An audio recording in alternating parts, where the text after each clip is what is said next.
Episodes 11 to 13. I believe you were going to say, Hallelujah! Hallelujah! That song, I love it and hate it, if that makes sense. Okay. So we watched episodes 11 to 13 of Gundam 00, and it was fucking rad. Yeah. So let's start with episode 11. And we'll talk about 12 and 13 together since they're two-parters. Yeah. 11 finally finishes off the Hallelujah arc backstory episodes. Mm-hmm. With him finally confronting the place where it started. Basically the place that abused him.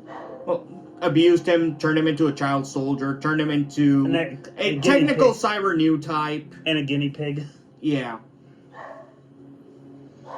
And he and Sumeragi drank together. Yeah. It should be noted that at this point, Sumeragi's 26.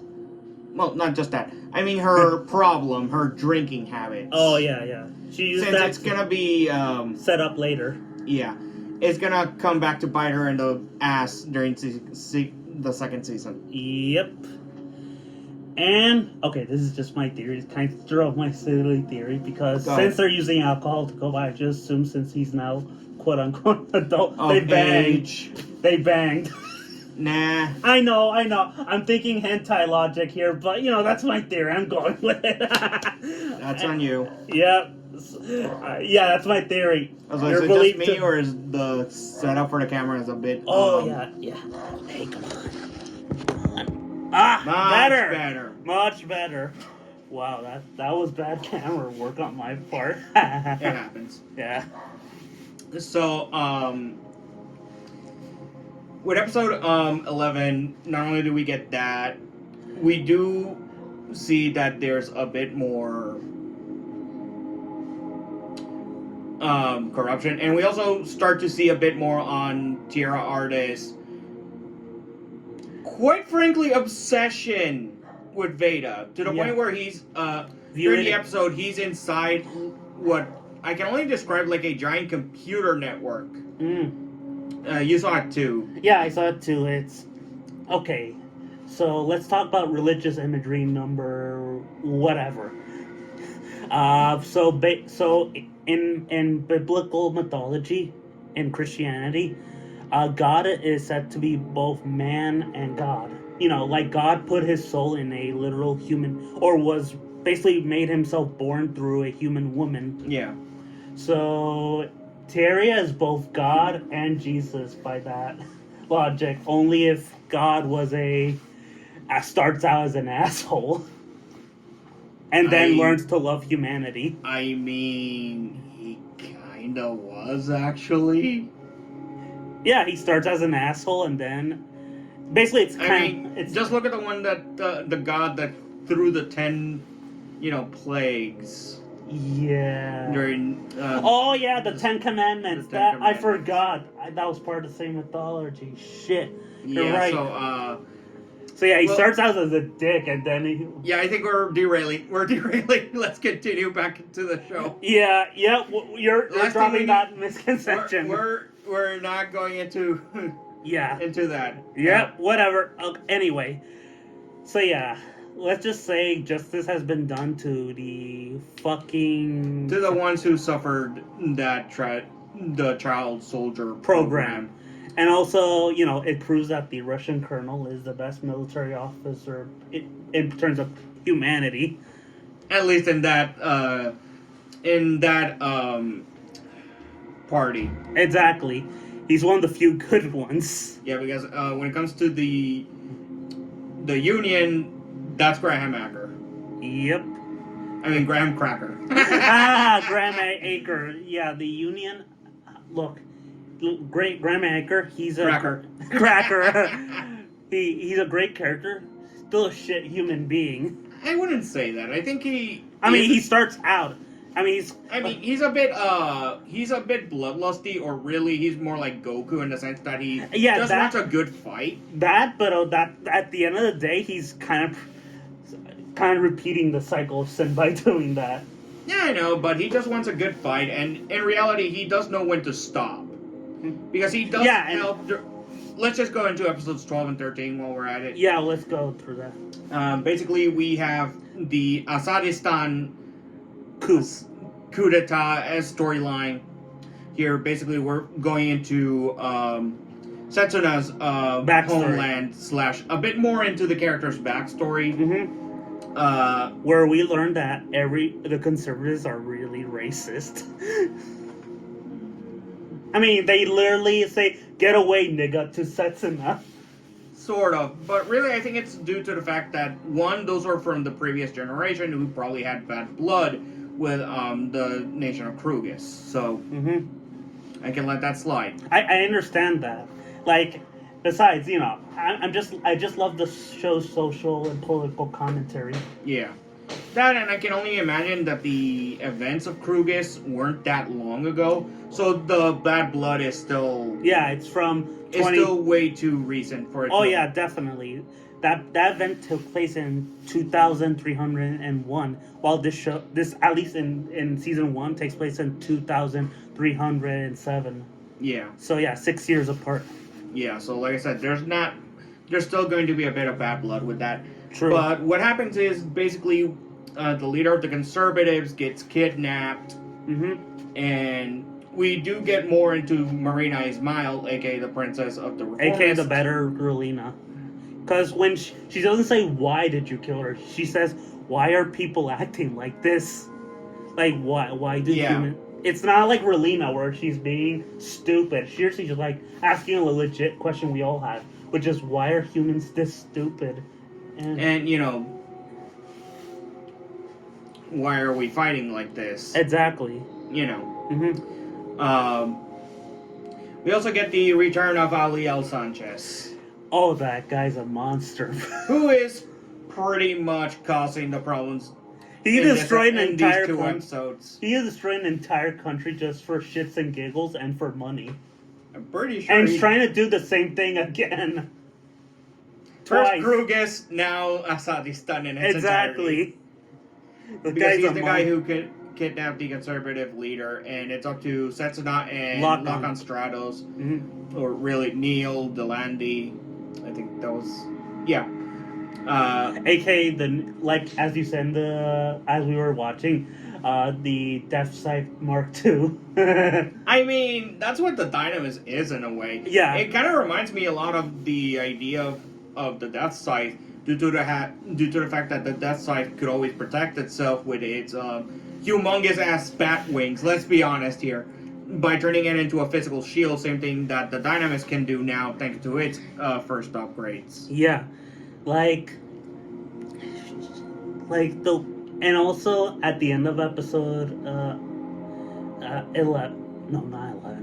12.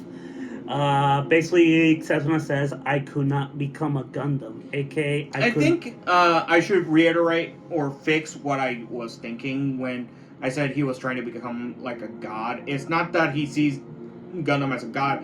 He sees the Gundam as the ultimate protector, as the ultimate peacekeeper. Like I get that. That's what God, or at least the New Testament God, is supposed to be. Supposed to be, but you know. Yeah.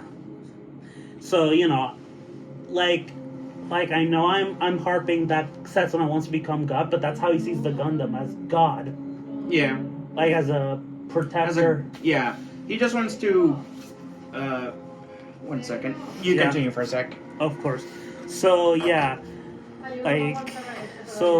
this show is pretty direct on its metaphors and its symbolism with Setsuna. Essentially wants to ascend to godhood. Like, I know I've mentioned this in previous reviews, but I'm sorry, the show keeps mentioning it. Like, seriously, oh my god. I would say it's on par with Evangelion, how it uses its religious symbolism, only 99% of it is intentional, while in Eva is like around 80 to 82%. Like, for example, in Evangelion, Shinji is both Jesus and Adam, Setsuna is basically like someone who's trying to ascend to godhood, similar to Utena from Revolutionary Girl Utena. And I don't know, I just find that journey of godhood really compelling for Setsuna. All right. Even if, it's really direct. Yeah, I'm back. Sorry if I missed anything. I just had to help give my brother his medicine. That's fine. But yeah, the entire once the conservative leader is kidnapped, Setsuna and well, before that, the entire country goes insane. Okay, yeah, it does.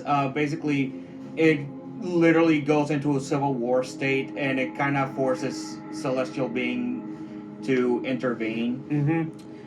Where Setsuna eventually, thanks to, surprisingly enough, the help of Graham Acker,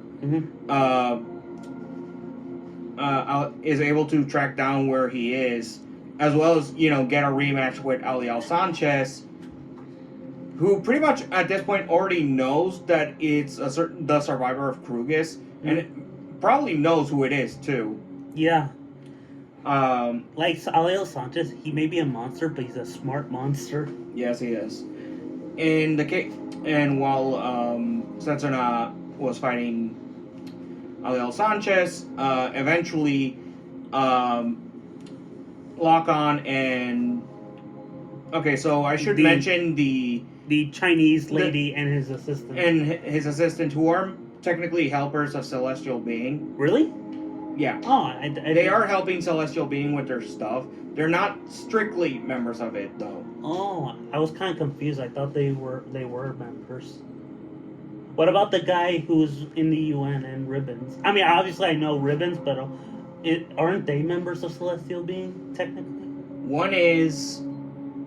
Yes, technically they are part of Celestial Being, in the sense that they're helping the plan go through. Mm-hmm. But that's about it. And even then, well, we'll get to that. Yeah, it's just that really confuses me. Maybe it's for a twist in the future season. I say that the reason why I call her loosely a helper of Celestial Being is due to what she does during the second season, as well as at points during the first season, and that's the fact that she likes to change sides often. So we haven't gotten there yet, but Yeah. So she's basically a fascist. I know. I'm just joking. No. But that's what fascists do. They change sides if it benefits them. Oh shit. Oh crap. But yeah, anyway, that's what fascists do. They change sides if it benefits them. Look at Hans Landa from Inglourious Bastards. But yeah, we also get during these two episodes a fight between Graham Acker and Lock-On, which is actually pretty decent. Oh yeah, it's super decent. Like, the fight choreography in this show is really good. Yeah, like, it's gotten better since its first few episodes. Yeah, like, I like the art style Siege, but even I'll admit the first half of that show looks awkward. Yeah, whereas this one managed to get the foot running after the first few episodes very quickly. Yeah. And also the subplot with the reporter is really fascinating. It's getting there, and then there's the Saji comedy plot. Plot. For now, it's a comedy plot. Eventually, it's going to turn into a... Yeah, like, I get what they're doing. They're trying to say these are regular people that are just having the time of their lives, but then war ruins them, and they change as people. Yeah. But yeah, like I said, we'll get there. Yeah. But yeah, like... And then eventually they eventually find the conservative leader, and they do rescue him thanks to the help of the Chinese man, the Chinese helper assistant, and Lock-On. Eventually, after they rescue him, Setsuna, unarming the Exia, goes straight to where Marina Ismail is at, basically the castle of the capital of Asadistan, and drops the conservative leader there. And the princess then asks if that's Setsuna, which, it's obvious. Yeah. And afterwards, well, for now, it's, as the episode says, it's putting the seeds to end the conflict, but it's still going to be there for a while. Exactly. Until season 2, but we'll get to it. But yeah, so I will rate these episodes the same rating, which is 10 out of 10. Yeah, it's maintaining a strict 10 all the way. Exactly. It's one of those shows that is straight perfect aside from the pink Gundam or pink mobile suit. Thank God it didn't show in this one. Yeah. Thank God. We do get to see a bit, before we do that, we do get to see how Graham Acker's personal mobile suit for this season, the custom flag that he has, works for him. It kind of reminds me, and I can't believe I'm mentioning Wing on this again, of how Sex Marquis would pilot the Tall Geese? The Tall Geese for the first few times, where it looked like it was physically pushing him around. Oh. Interesting. Yeah. I'm not saying Wing's a good show, but... No, it isn't, but there are times where I do have to at least mention it, because it's the only thing that came into my mind. Yeah, it has interesting ideas, but poor execution. Yeah. Well, this show is good execution. Yeah. But yeah, so yeah, we'll see ya next week on Wednesday and Friday. See ya then!